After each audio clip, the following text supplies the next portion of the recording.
अस्सलाम वालेकुम जी, welcome back to my channel. कैसे हैं आप सब?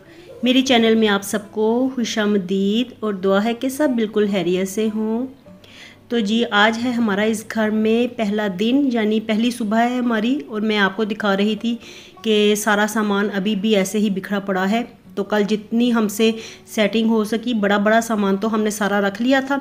और अब जो छोटी छोटी चीज़ें थी ना, मतलब जो पैकिंग हमने की हुई थी, छोटे छोटे बैग्स थे, तो उनमें से चीज़ें निकाल के लगाना बाकी था। और सबसे ज़्यादा मैस ना, सबसे ज़्यादा खलारा किचन में पड़ा हुआ था। देखिए, आप खुद ही देखिए। और ये कल रात को ना मैंने सिलेंडर मंगवाया था मामू के घर से। तो रात को ना 10 बजे यहाँ पे भी गैस चली जाती है, वरना सारा दिन तो ना बड़ी तेज़ तेज़ आती है। तो कल रात में ना मैंने चाय बनानी थी, बड़ी थकन बड़ी ज़्यादा हुई हुई थी। तो बार बार आजकल ना दिल चाह रहा है मेरा चाय पीने को। ना इतनी थक गई हूँ ना मैं, इतनी ज़्यादा स्वेलिंग मेरे पाँव में, मेरे हाथों में हो गई है कल के दिन से ही। तो रात को ना फिर मैंने ये सिलेंडर वहाँ से मंगवाया, चाय बनाई। और अब ना मैं आपको यहाँ पे नाश्ता बना के दिखाती हूँ। और देखिए फ्लेम कितना हाई है ना। तो ये मैंने बिल्कुल हल्की सी गैस खोली है यहाँ। तो यहाँ पे ना गैस बड़ी तेज़ आती है और सारा दिन ऐसे ही रहती है, लेकिन रात को ना एग्जैक्ट 10 बजे यहाँ पे चली जाती है। तो चलिए पहले ना सबसे पहले नाश्ता बनाते हैं, थोड़ा सा नाश्ता करते हैं। और उसके बाद जो चीज़ें बिखरी पड़ी हैं तो उनको समेटूंगी। सबसे ज़्यादा ना किचन में ही चीज़ें बिखरी पड़ी हैं। और किचन को देख देख के ना इतना मेरे दिल को कुछ हो रहा है ना, मेरा दिल चाह रहा है कि इसको एक दफ़ा अच्छे से साफ़ कर दूं, लेकिन हिम्मत भी नहीं पड़ रही और ऐसे मुझसे रहा भी नहीं जा रहा। तो ये इस घर में ना किचन सबसे ज़्यादा गंदा था। तो बस इसको ना साफ़ करने में मुझे खासा टाइम लग जाएगा।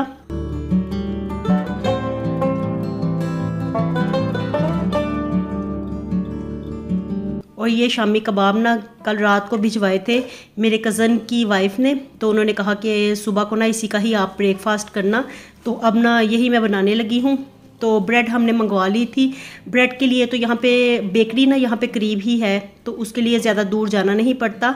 मार्केट और सारी चीज़ें यहाँ पे करीब करीब से ही सब कुछ मिल जाता है। तो ऐसा हमें इन चीज़ों की तो कोई प्रॉब्लम नहीं होगी, बस सेटिंग में ही थोड़ा सा टाइम लगेगा। और सबसे ज़्यादा ना इस वक्त मेरे माइंड पे बर्डन जो है ना, वो मुर्तज़ा की स्कूलिंग का है। तो मुर्तज़ा की स्कूलिंग अभी फ़िलहाल यहाँ पे कुछ समझ नहीं आ रहा कि कहाँ पे उसको दाखिल करवाऊँ। एडमिशन न्यू होगा उसका, क्योंकि दूर है ना स्कूल मुर्तज़ा का, तो वहाँ पे ये आ जा नहीं सकता। और अगर मैं किसी तरह इसको वहाँ पे भेज भी दूँ तो सारा दिन इसका लग जाएगा बाहर ही आने जाने में ही, और फिर ना थक भी ये बड़ा ज़्यादा जाएगा। तो इसलिए ना मैं अब यही सोच रही हूँ कि यहाँ पे ही ना इसे किसी स्कूल में इसका एडमिशन करवा देती हूँ। और हनान तो फ़िलहाल ना अपने फ्रेंड के साथ जा रहा है। तो उसका एक फ्रेंड ना यहाँ से आगे नेक्स्ट सोसाइटी में से ही ना जाता है बाइक पे। तो हनान आजकल ना उसके साथ बाइक पे जाता है। और ना मैं ना बड़ा ज़्यादा इस बात को फ़ील कर रही थी। मैंने कहा जिस वक्त वो आपका फ्रेंड जाएगा स्कूल तो आप भी जाओगे, वो नहीं जाएगा तो आपकी भी छुट्टी हो जाएगी। तो बस अब ना अभी फ़िलहाल तो मैं ना हनान को बाइक वगैरह लेके नहीं दे सकती, लेकिन होपफुली उसको लेके तो देनी पड़ेगी जल्दी ही, क्योंकि इसके बगैर गुजारा नहीं चलेगा। कितनी देर तक हनान किसी के साथ आ जा सकता है, तो हमें अपना बंदोबस्त खुद ही करना पड़ेगा। और यहाँ पे ना ये शामी कबाब तो फ्राई हो गए थे। और ना ये घर बड़ा है ना, यहाँ पे किचन में खड़े होके मैं आवाज़ लगाती हूँ, बच्चों तक मेरी आवाज़ जा ही नहीं रही थी। तो मैं ना बस वहाँ पे उस घर में ये था कि किचन में खड़े होके ना मैं आवाज़ देती थी ना, तो चाहे रूम के दरवाजे बंद भी होते थे तो बच्चों को ना आवाज़ चली जाती थी। लेकिन ये घर बड़ा है तो जाती नहीं है आवाज़। तो मैं ना फिर बड़ी ज़ोर से मैंने आवाज़ दी तो मुर्तज़ा आ गया था मेरे पास। और इस किचन की अच्छी बात यह है कि यहाँ पे ना इतनी बड़ी ये है खिड़की, तो मैंने ना सारी खिड़की ना खोल दी है। और इसके आगे जाली भी थी तो उसको भी मैंने पीछे कर दिया है। मैंने कहा वेंटिलेशन अच्छी हो जाएगी, क्योंकि छोटा किचन है लेकिन वैसे ठीक है। इसके कैबिनेट्स वगैरह काफ़ी ज़्यादा हैं, तो चीज़ें मेरी सारी समा गई हैं। तो बस इसमें ना ये था कि वेंटिलेशन की थोड़ी सी कमी थी जब तक कि विंडो क्लोज थी, और अब मैंने खोल दी है। तो अब ना बस किचन को साफ़ करना बाकी रह गया है। अभी आप देख ही रहे होंगे कि इसकी टाइल्स वगैरह, वो मैं ज़्यादा आपको नहीं दिखा रही। टाइल्स, विंडो इतनी गंदी थी ना, इतनी ज़्यादा ग्रीस जमी हुई थी। तो मैं तो वहाँ पे ना वीक में एक दफ़ा टाइल्स को अच्छी तरह से साफ़ कर लिया करती थी। इस तरह से मेरा किचन साफ़ ही रहता था।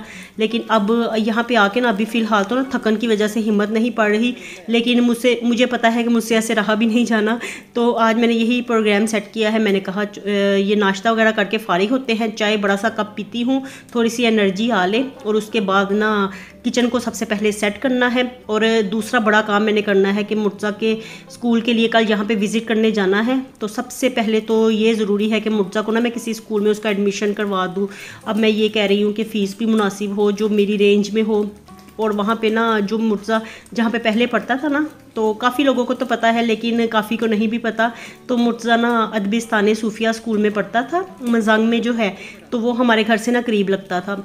तो वहाँ पे ना मुर्तज़ा को कंसेशन मिली हुई थी, वहाँ पे उसकी फ़ीस इतनी ज़्यादा नहीं थी, तो अच्छा पढ़ रहा था। वो बड़े स्कूल में पढ़ रहा था लेकिन कंसेशन में थी उसकी फ़ी, तो मुझे ज़्यादा महसूस नहीं होता था। लेकिन यहाँ पे अब नया सारा है, सब कुछ नई सोसाइटी है, नए स्कूल होंगे, तो अब देखिए कितनी फ़ी पे यहाँ पे मुर्तज़ा पढ़ता है। बस मेरे इस बात को ना लेके ना मेरे दिल में बड़ा ख्याल आता है कि मुर्तज़ा के स्कूल का क्या बनेगा, एडमिशन कैसे होगा। क्योंकि आजकल जितने स्कूल्स हैं ना, उन्होंने इतने ज़्यादा ना अपनी फ़ीसिस को, एडमिशन फ़ी को, सिक्योरिटी फ़ी को इतना हाई रखा हुआ है। और वैसे भी मंथली फ़ी उनकी इतनी ज़्यादा हाई होती है कि बस अब देखिए क्या मैं करती हूँ ना, मुझे बड़ी परेशानी है इस बात की।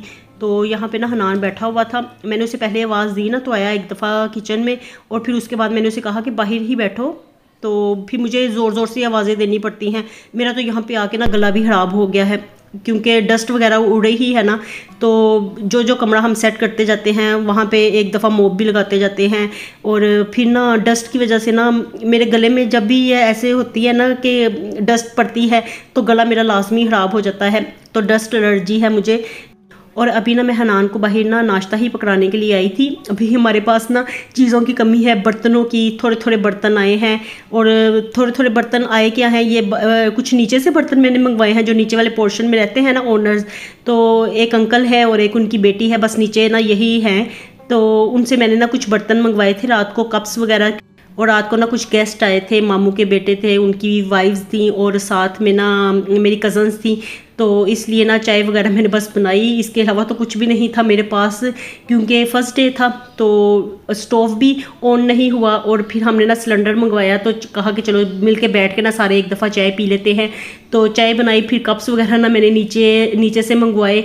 और फिर जो प्लेट्स वगैरह थी तो वो मेरे कज़न्स के घर से आई थी, तो वो मैंने रख ली। मैंने कहा जब मेरे बर्तन आएंगे फिर ही आपको वापस करूँगी। और अब ना हनान को नाश्ता देने के बाद ना फिर मैंने खुद भी आराम से बैठ के सुकून से नाश्ता किया। और दिल चाह रहा था बस अब ना लेट जाऊँ, बैठी रहूँ बस। हालांकि सो के उठे हैं लेकिन फिर भी ना इतना दिल नहीं चाह रहा कि बस के कुछ करूँ। तो हल्का फुल्का ही आज कुछ ना कुछ करूँगी। थोड़ी बहुत मैं डब्बों को ओपन कर रही थी, पैकिंग को अनपैक कर रही थी। और ये ना मैंने मंगवाया था, आपने देखा होगा मेरे पहले के व्लॉग्स में कि एक दफ़ा ना मुर्तज़ा ना लास्ट वीक के व्लॉग में पार्सल एक लेके आया था, तो मैंने इसे ओपन नहीं किया था। तो मैंने ना ये मोप ही मंगवाया था। मैंने कहा वहाँ पे तो अभी फ़िलहाल तो यहाँ पे आके ना मुझे सारे काम खुद ही करने होंगे। अभी मैं हेल्पर्स वगैरह नहीं लगा सकती क्योंकि यहाँ पे एक्सपेंस मेरे ज़्यादा हो गए हैं। तो इसलिए ना अब मुझे देख के ही सब कुछ अपना मैनेज करना पड़ेगा। और बच्चों की स्कूल वगैरह की फ़ी भी देनी होगी, रेंट भी है, और बिल्स वगैरह भी होंगे। तो काफ़ी ना यहाँ पे आके अखराजात बढ़ गए हैं। इसलिए ना अभी फ़िलहाल तो मैं हेल्पर्स वगैरह कोई नहीं लगवा रही, खुद ही करूँगी सब कुछ। तो ये मैंने इसलिए मंगवाया था कि चलो ये मेरे लिए ना आसानी हो जाएगी घर को साफ़ करने में। और शिफ्टिंग के दौरान ख़ासा ना चीज़ों को नुकसान पहुंचता है। तो ये मैंने ना न्यू सोफ़ा बनवाया था, और फिर ये जब डिलीवर हुआ ना तो ये पैक था अच्छी तरह से। मैंने इसको ओपन करके देखा ही नहीं, मैंने कहा इसको ना मैं वहाँ पे जाके ही करूँगी ओपन। क्योंकि फिर ना शिफ्टिंग के दौरान ना सोफ़े वगैरह स्पेशली और ये चीज़ें ख़राब होती हैं। तो मैंने इसको ओपन भी नहीं किया, लेकिन ये ना पैकिंग के अंदर से ही ना चढ़ाते यहाँ वहाँ पे ट्रक पे लोड करते करते तो वहीं पे ही ख़राब हो गया है। तो फट गया है यहाँ से। अब इसको मैं यहाँ से अब सोच रही हूँ कि किसी को बुलवाऊँ और यहाँ से इसको ठीक करवाऊँ। तो सबसे ज़्यादा नुकसान ना फर्नीचर का ही होता है।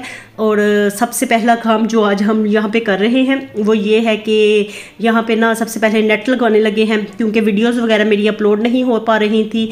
मैंने ना मोबाइल का पैकेज करवाया हुआ था, लेकिन वीडियोस अपलोड करने के लिए नेट भी हैवी होना चाहिए। मोबाइल पैकेज तो ऐसे ही चुटकी बजाते ख़त्म हो जाता है। तो इसलिए ना सबसे पहले मैंने ना यही सोचा कि नेट लग जाए, ताकि फिर हम ना एलईडी भी लेके आएंगे तो बच्चे आराम से बैठ के देखते रहेंगे। तो मैंने ना नीचे ना जो ओनर की है ना बेटी, उनको कहा कि मुझे ना नेट लगवा दें। तो फिर उन्होंने ना कॉल करके तो ये नेट वाले बुलवाए थे, वहाँ उनसे ना मैं वही नेट ही लगवा रही थी। और अब ना हल्का फुल्का मैं काम करूँगी घर का, बिल्कुल हल्का फुल्का ही ना। मैंने कहा चलो कुछ ना सही झाड़ू तो मैं लगाऊँ ना, ताकि एक दफ़ा डस्ट तो ख़त्म हो, फिर बाद में देखा जाएगा। मोपिंग मैं कर लूँगी। तो ये बस मैं टेरेस को साफ़ कर रही थी। और पहले तो मैंने सोचा था कि यहाँ पे ना मैं अपने प्लांट्स ला के रखूँगी, तो अभी फ़िलहाल मैं प्लांट्स लेके नहीं आई, क्योंकि इतनी ज़्यादा बारिशें हो रही हैं ना। कल भी जब हम लोगों ने सामान की शिफ्टिंग की तो इतनी बारिश हुई, फिर आधी रात को भी इतनी तेज़ यहाँ पर बारिश हुई है ना, तो तूफ़ानी बारिश थी बिल्कुल। तो मैंने कहा चलो वहाँ पे भी हुई होगी, तो मैं फिर इसलिए ना लेके नहीं आई। मैंने कहा प्लांट्स को पानी तो मिल गया होगा, अभी थोड़े 10-15 दिन ठहर के ले आऊँगी। बारिशों का सीज़न चल रहा है, तो फ़िलहाल तो पानी मिलता रहेगा प्लांट्स को। और अब जो भी चीज़ें रह गई हैं ना, तो वो नेक्स्ट मंथ में ही मैं लेके आऊँगी, ताकि पहले जो ज़रूरी काम है तो वो मैं कर लूँ, और उसके बाद फिर अब बाकी की चीज़ों को देखूँगी। फ़िलहाल तो जो ज़रूरत की चीज़ें थी ना, सब हम लोग यहाँ पर ले आए हैं।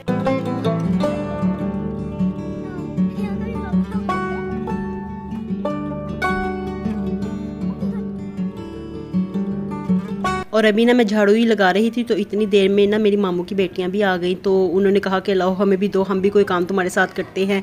फिर हाथों हाथ ना किसी ने बेडशीट बिछाई, किसी ने डस्टिंग की, तो काम करना पता ना चला।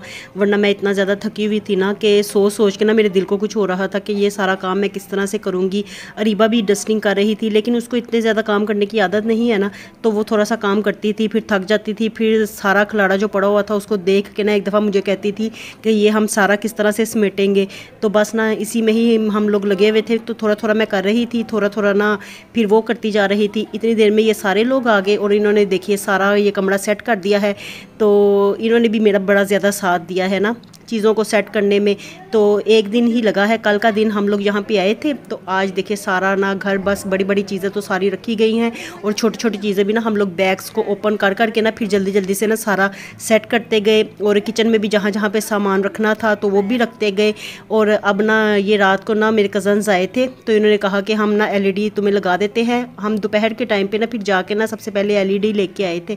हमने कहा कि चलो इसके बगैर तो ना फिर दिल भी नहीं लगेगा बच्चों का, और ऐसे ना रौनक भी है। तो टीवी पे ना कोई चीज़ लगी हो ना तो दिल लगा रहता है। तो ये इन्होंने कहा कि हम ना खुद ही तुम्हें लगा देंगे। तो बस ना वो ड्रिल मशीन वगैरह लेके आए हुए थे, और उसी के साथ ना ये सारे लगा रहे थे।